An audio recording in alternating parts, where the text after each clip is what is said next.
gentle viewers. Welcome to part 1 of Selections from Theosophy's Sacred Teachings and the Key to Theosophy. The 19th century Madame Helena Petrovna Blavatsky was born into a noble family in Ukraine. As a child, young Helena displayed a gift for clairvoyance as well as an interest in metaphysical phenomena. Years later, she traveled throughout Europe and the Middle East and India, studying with various teachers and Sufi saints. Following the guidance of an Indian yogi named Mahatma Maurya, Madame Blavatsky co-founded the Theosophical Society.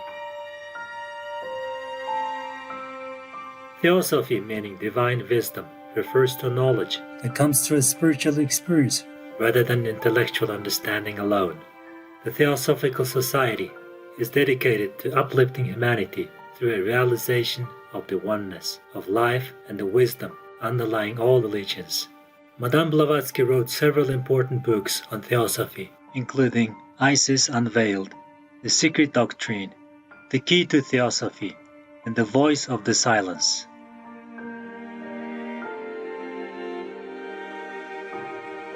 The Key to Theosophy unlocks the door that leads to a deeper study of Theosophy. In contrast to other Theosophy volumes, it is written in simple explanatory language. Readers are thus able to more easily understand its fundamental principles.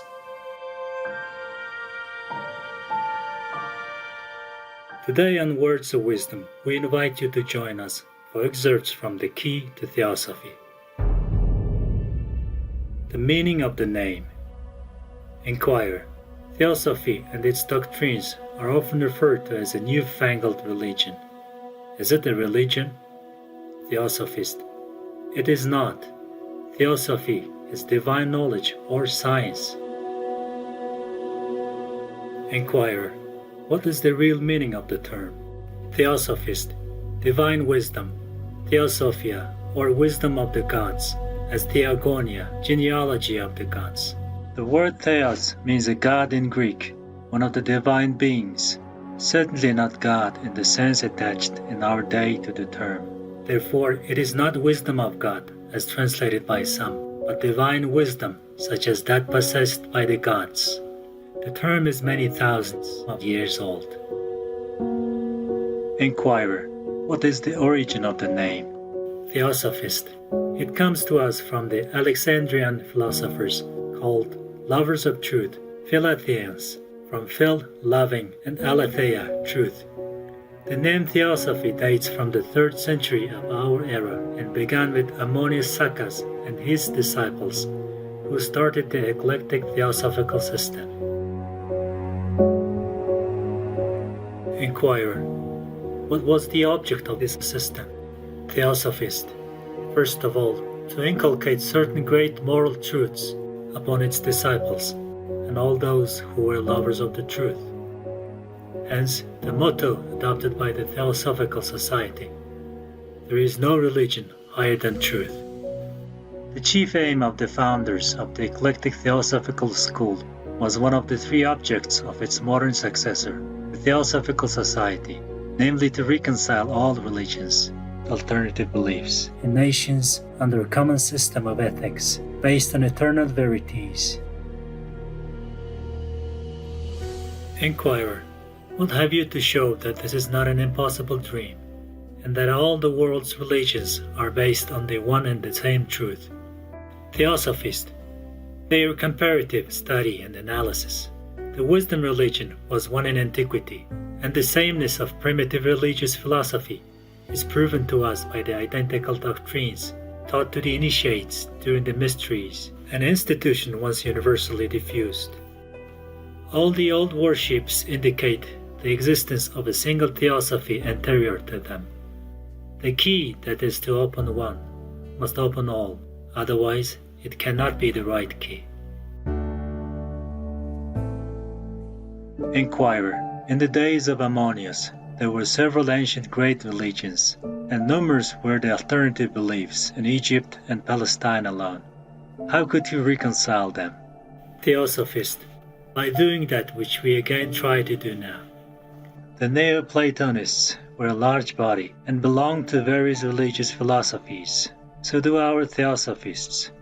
In those days, the Jew Aristobulus affirmed that the ethics of Aristotle represented the esoteric teachings of the law of Moses. Philojudeus endeavored to reconcile the Pentateuch with the Pythagorean and Platonic philosophy, and Josephus proved that the essence of Carmel were simply the copyists and followers of the Egyptian Terephua, or the healers. So it is in our day. We can show the line of descent of every Christian religion, as of every, even the smallest alternative beliefs. The latter are the minor twigs or shoots grown on the larger branches, but shoots and branches spring from the same trunk, the wisdom religion. To prove this was the aim of Ammonius, who endeavored to induce Gentiles and Christians, Jews and idolaters, to lay aside their contentions and strifes, remembering only that they were all in possession of the same truth under various vestments, and were all the children of a common mother. This is the aim of Theosophy likewise. Inquirer: what are your authorities for saying this of the ancient Theosophists of Alexandria? Theosophist: an almost countless number of well-known writers. Mosheim, one of them, says that Ammonius taught that the religion of the multitude went hand in hand with philosophy, and with her had shared the fate of being by degrees corrupted and obscured with mere human conceits, superstitions, and lies, that it ought therefore to be brought back to its original purity by purging it of the dross and expounding it upon philosophical principles, and the whole Christ had in view was to reinstate and restore to its primitive integrity the wisdom of the ancients, to reduce within bounds the universally prevailing dominion of superstition, and in part to correct, and in part to exterminate the various errors that had found their way into the different popular religions. This again is precisely what the modern Theosophists say. But while the great Philalethian was supported and helped in the policy he pursued by two church fathers, Clement and Athenagoras, by all the learned rabbis of the synagogue, the Academy of the Groves, and while he taught a common doctrine for all, we, his followers on the same line, receive no recognition, but on the contrary, are abused and persecuted. People 1,500 years ago are thus shown to have been more tolerant than they are in this enlightened century.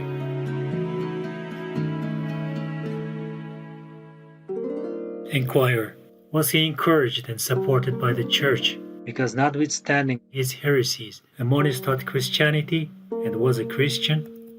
Theosophist: not at all. He was born a Christian, but never accepted church Christianity, as said of him by the same writer. He had but to propound his instructions according to the ancient pillars of Hermes, which Plato and Pythagoras knew before, and from them constituted their philosophy. Finding the same in the prologue of the Gospel according to St. John, he very properly supposed that the purpose of Jesus was to restore the great doctrine of wisdom in its primitive integrity.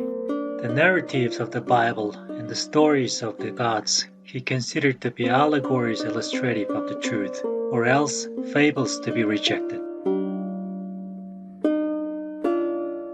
Moreover, as says the Edinburgh Encyclopedia, he acknowledged that Jesus Christ was an excellent man and the friend of God, but alleged that it was not his design entirely to abolish the worship of lesser gods, and that his only intention was to purify the ancient religion.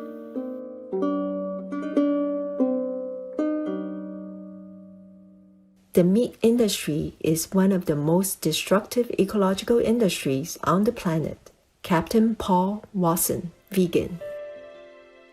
Insightful viewers, it has been a pleasure to have you with us today on Words of Wisdom.